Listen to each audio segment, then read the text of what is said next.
If you struggle to resist making unnecessary purchases, or are one of those individuals who simply cannot say no to a good deal, you are most certainly not alone. Welcome to another exciting video from Frugal Lifestyle, where we'll present the 10 warning indications you shouldn't really buy that thing. Unfortunately, this behavior is one of the reasons people frequently find themselves in financial problems. Number 10. You always pay your credit card's minimum. You can't seem to get your credit card payments in order. If you've been paying only the minimum amount due on your credit card each month, now is not the time to add to your burden. This is one of the surest signals you should avoid buying that item.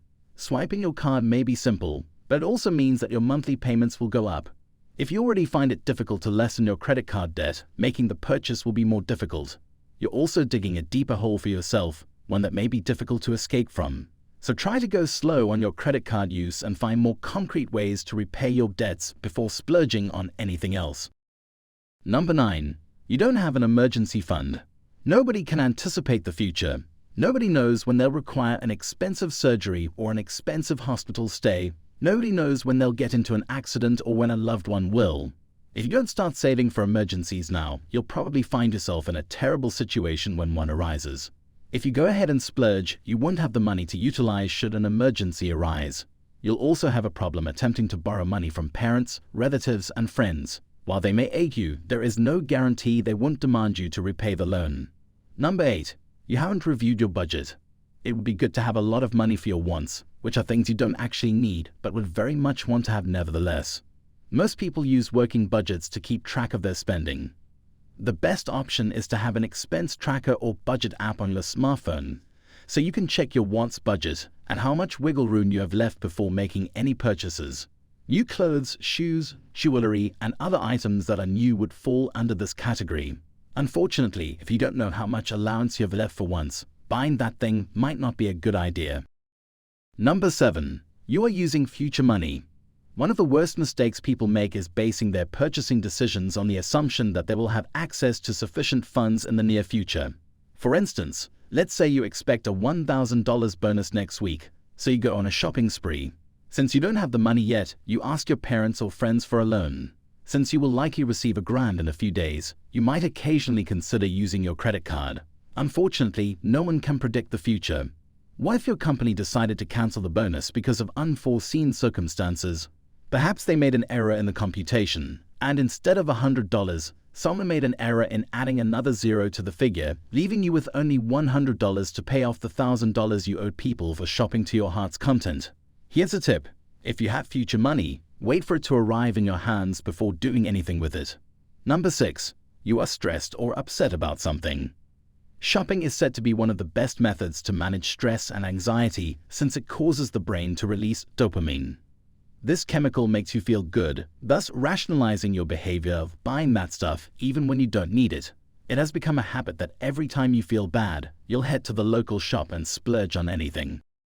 You should be aware that this behavior just serves to conceal the true issue, which is your nervousness or whatever is causing you tension.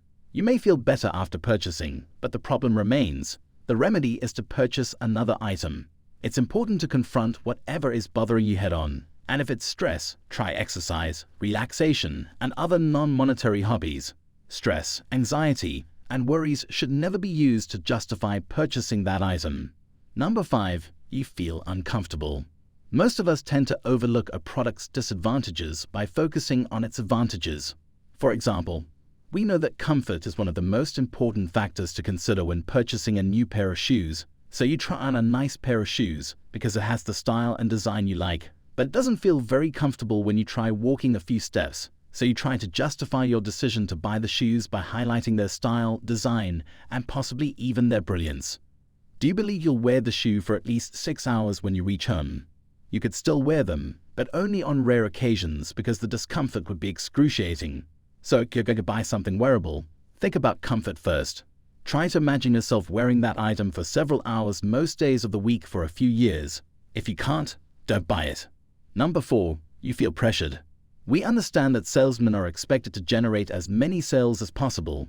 Some of them rely on their sales commission for a living. If they can't convince a consumer to buy, they won't have groceries to carry home at the end of the week. So anticipate salesmen to push products you don't need right in front of you, and they may use different strategies to persuade you to buy the most costly, albeit not always the greatest item on the floor. If you feel pressured by the salesperson, find the courage to resist, listen to your gut, and block out any chatter from your surroundings. It's not just salespeople who've had this knack for pressuring you into buying something. Your siblings, parents, relatives, friends, or coworkers may also nudge you to buy something. Don't give in, after all. It's your money, not theirs. Number 3. You seek approval. Some people buy things to prove their worthiness and to make themselves more acceptable to others. Others may buy things to prove to themselves that they can. The problem with this behavior is that it might transform you into a brand-conscious buyer. Although there is nothing wrong with being loyal to a certain brand, it can harm your budget if you buy things you don't need on a regular basis. Another problem with this behavior is that most people don't recognize it. For example, if you walk into a boutique store and all the staff is busy entertaining buyers other than you, could it be because they dress nicer or wear flashier jewelry that demands attention? What do? You tell yourself that you deserve the same attention as the other buyers, so you buy the most expensive item on the list, only to regret it when you get home. Don't fall into this trap. Number 2, you want to impress others. This behavior is similar to seeking affirmation, but the goal is to improve your likability to someone you respect. Similarly to you trying to fit in, buying stuff you don't need to impress others is not frugal living. It is best to analyze your reasons for purchasing a specific item. Is it because you need it for a job, school, or a house chore? Or do you intend to buy it to impress others that you belong to their group? For example, you may believe you need to buy the latest Apple iPhone because everyone in your circle of friends has an iPhone 13 Pro Max, or you may want to buy a Tesla because everyone in the tech department has one. If these are your reasons for purchasing, then don't buy it. Number 1, you just like going shopping. One of the benefits of modern commerce is that there are many good things to pick from, perhaps too many for comfort. You can acquire hundreds of comparable things at low costs, but it can be difficult to choose from thousands of products that all promise the same thing.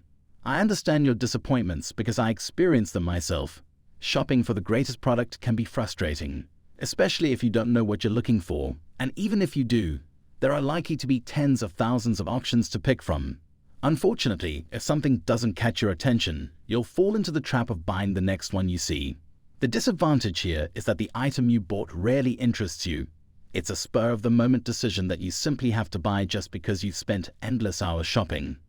The bad news is that once you buy it, you'll regret it and discard it in your closet, never to be used again.